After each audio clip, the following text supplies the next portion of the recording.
Hi, I'm Lindsay. Hi, I'm Patrick. And we're Featherbilt.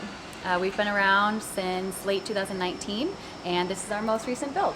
It is a 2021 144 Sprinter. It is the gas version, and we're excited to show you our build. So after living in my own van for a little bit, he and I met at a van life meetup, and as somebody that was living in a van and somebody that knew how to build vans, we decided to start building vans together. Early 2020, he and I decided to buy a van together, and 2 weeks later, everything shut down. So that was the ultimate COVID project, building a van together in his parents' driveway in the mountains of Colorado.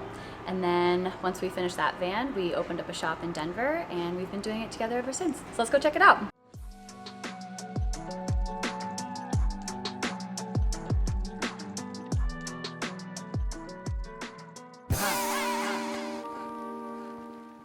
Starting behind the driver's seat, we have our freshwater setup. We've got a faucet with a sprayer, undermount stainless steel sink. Under the cabinet we have 5 gallons of fresh water, 5 gallons of gray water on an electric pump.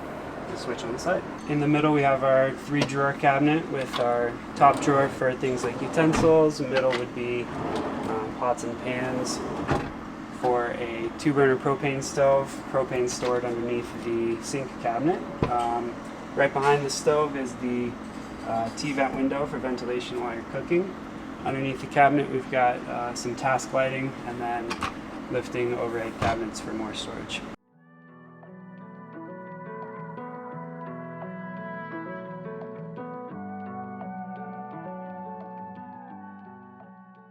At this end of the kitchen, under the solid surface countertop, we've got a 130-liter truck fridge.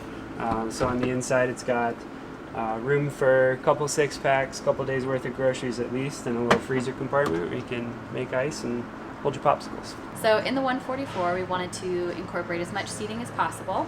So we do have this bench here that you can kind of hang out, and then it also doubles as our toilet storage. And this is a cassette toilet, really standard, really easy to move in and out in case you want to move it out for different kind of storage, but always there for an emergency.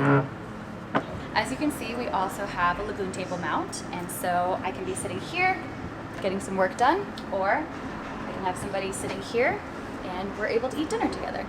So now let's move on to the bed area. So in our sleeping arrangement, we have a queen size mattress, and so what we like to do, we have our 10-inch extension here, and in the garage we have the rest of the mattress that we fit in to make sure that you have an entire queen size mattress for full comfort.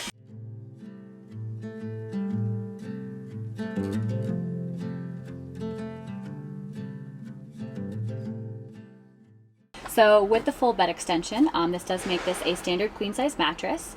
As you can see, I can sit up in bed. It's a little tight, but we did want to keep the height high enough so that you can fit a bike in the garage. Over here we've got a smaller control panel. It's got our thermostat for the S-bar heater, as well as a 12-volt outlet. We've got another 12-volt and 120-volt outlet on this side, and then over here is where you can dim your lights.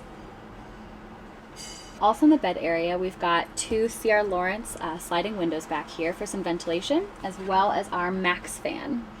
As you can see, we have decided to use a rail system for our wall panels, and that means that at any point, if we wanted to, we could take the cabinets from this side, add some more on that side. You can use an adventure wagon system kit and kind of make it modular and make it exactly what you want it to be. So our ceiling is a 1/4-inch backer, and then we've got 1/4-inch strips of this red oak. I think it gives it a really nice linear look, and I think it also makes the van look a lot taller. It's a little time consuming to do, but it's definitely worth it. Under the bed system here, we've got a 3-drawer cabinet, and I personally like to fill this with our dry goods. It's big enough to have a couple boxes of cereal, all your cans and snacks and everything like that.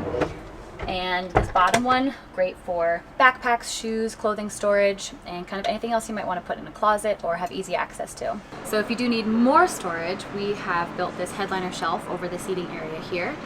It's 3/4-inch Baltic birch, and it's got a nice lip here to make sure that nothing's going to be sliding off while you're driving. We have these aluminum brackets that we get fabricated, and we do have this for sale on our website along with a few other products. So if you do want something that is CNC'd, it will perfectly fit every single time, definitely check out our website. And it's just great for if you need to throw up your jackets or your window covers or anything like that, just kind of get it out of the way.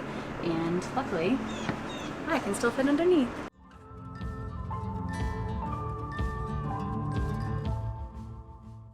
So here we are in the garage. As you can see, we left the bed nice and high. That way you can fit bikes underneath, like I mentioned before.